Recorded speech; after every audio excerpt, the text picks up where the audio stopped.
एक बड़ी खबर आपको बताते, संभल हिंसा पर रिपोर्ट आने के बाद अलर्ट जारी कर दिया गया है। संभल में सुरक्षा के बेहद कड़े इंतजाम किए जा रहे हैं। जुमे की नमाज के चलते ये सुरक्षा को बढ़ाया जा रहा है। तो इस वक्त की बड़ी और अहम खबर आपको बता दें, संभल से आ रही है। संभल हिंसा पर रिपोर्ट आने के बाद अलर्ट जारी कर दिया गया है। संभल हिंसा पर कल मुख्यमंत्री को रिपोर्ट सौंपी गई थी और रिपोर्ट में हिंदू की आबादी घटने का जिक्र है। संभल में जो रिपोर्ट है उसके मुताबिक यह कहा गया है कि संभल जिले में हिंदू आबादी घट रही है और इसी रिपोर्ट के मद्देनजर आज सुरक्षा व्यवस्था बेहद ज्यादा कड़ी कर दी गई। पिछले दिनों आपको बता दें कि भारी बवाल हुआ था, उसको लेकर के ये जांच कमेटी बैठाई गई थी और अब रिपोर्ट सौंपी गई है।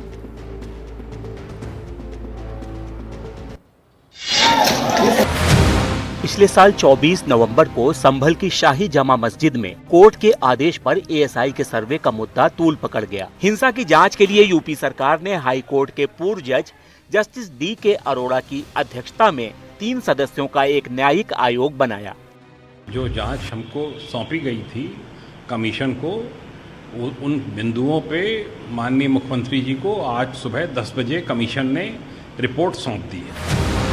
आयोग ने 450 पन्नों की रिपोर्ट में कहा कि संभल में सिर्फ 15% हिंदू बचे हैं, जबकि देश की आबादी के समय यहाँ 45% आबादी हिंदुओं की थी। रिपोर्ट के मुताबिक बीते कई सालों की तुष्टीकरण की राजनीति के कारण संभल में जनसंख्या का अनुपात इस तरह बदला है। रिपोर्ट में ये भी कहा गया है कि शाही जामा मस्जिद में हरिहर मंदिर होने के सबूत मिले हैं। संभल की ये जांच रिपोर्ट आने वाले दिनों में उत्तर प्रदेश की सियासत को गर्म करने जा रही है।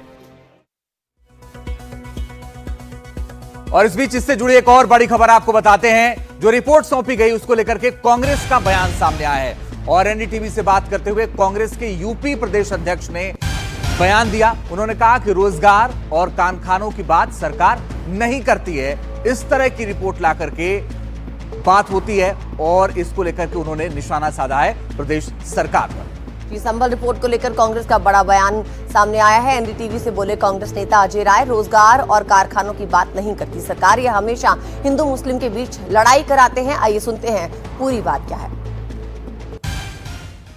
आपने क्या किया, आप क्या काम किया ये तो बताओ। आप तो अपनी बात तो बताते नहीं हो। दूसरी की पूर्व की सरकारों पर चीज़ों को थोप देंगे कि पूर्व की सरकार में ऐसा हुआ, मैंने ऐसा। आपकी सरकार में क्या हुआ ये बताइए, आपने क्या किया?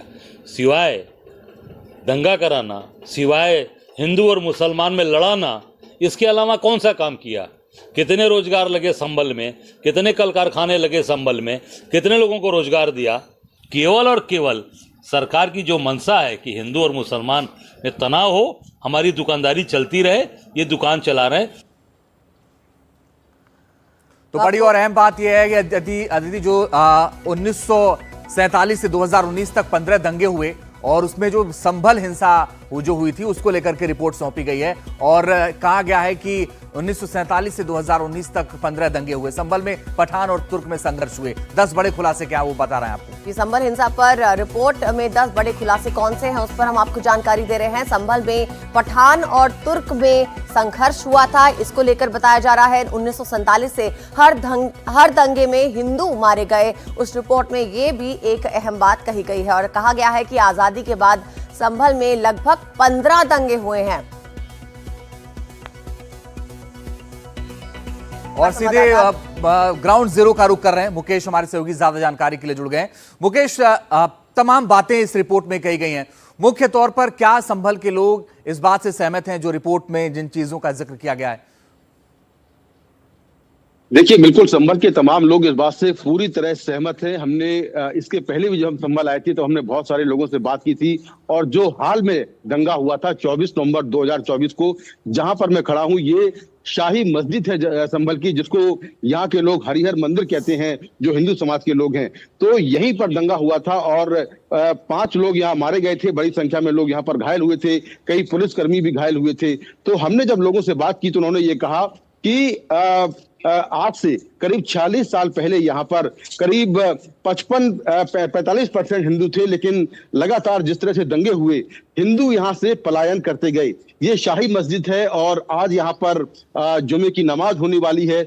जिस तरह से आयोग की रिपोर्ट आई है उसके बाद यहाँ पर एक बार जो सुरक्षा के इंतजाम हैं वो फिर से बढ़ाए जा रहे हैं। आप देख सकते हैं कि अर्धसैनिक बलों के जवान यहाँ पर ऑलरेडी पहले से लगे हुए हैं, लेकिन चूंकि आज शुक्रवार है, जुमे की नमाज का दिन है, तो यहाँ पर जो सुरक्षा के इंतजाम है वो बेहद कड़े किए जा रहे हैं। इसके सामने ही जो ये शाही मस्जिद है, इसके सामने जो सत्यव्रत पुलिस चौकी है, इसको भी बना दिया गया है ताकि यहाँ का माहौल जो है वो खराब ना होने पाए। तो यहाँ जो तमाम स्थानीय लोग हैं, खासतौर से हिंदू समाज के लोग हैं, उनसे मैंने बात की। उनका ये कहना है कि लगातार जिस तरह के दंगे हुए हैं, जानबूझकर और पूरी कॉन्स्पिरेसी के साथ केवल हिंदुओं को टारगेट किया गया है, और आजादी के बाद जो हिंदू करीब 45% थे वो घटकर अब 15% रह गए हैं। तो ये जो पूरा जो मामला है, इसको लेकर जो आयोग है, इस रिपोर्ट में क्या क्या उल्लेख है, इसका इंतजार सार्वजनिक होने का सभी को इंतजार है। बहुत बहुत शुक्रिया मुकेश इस जानकारी के लिए।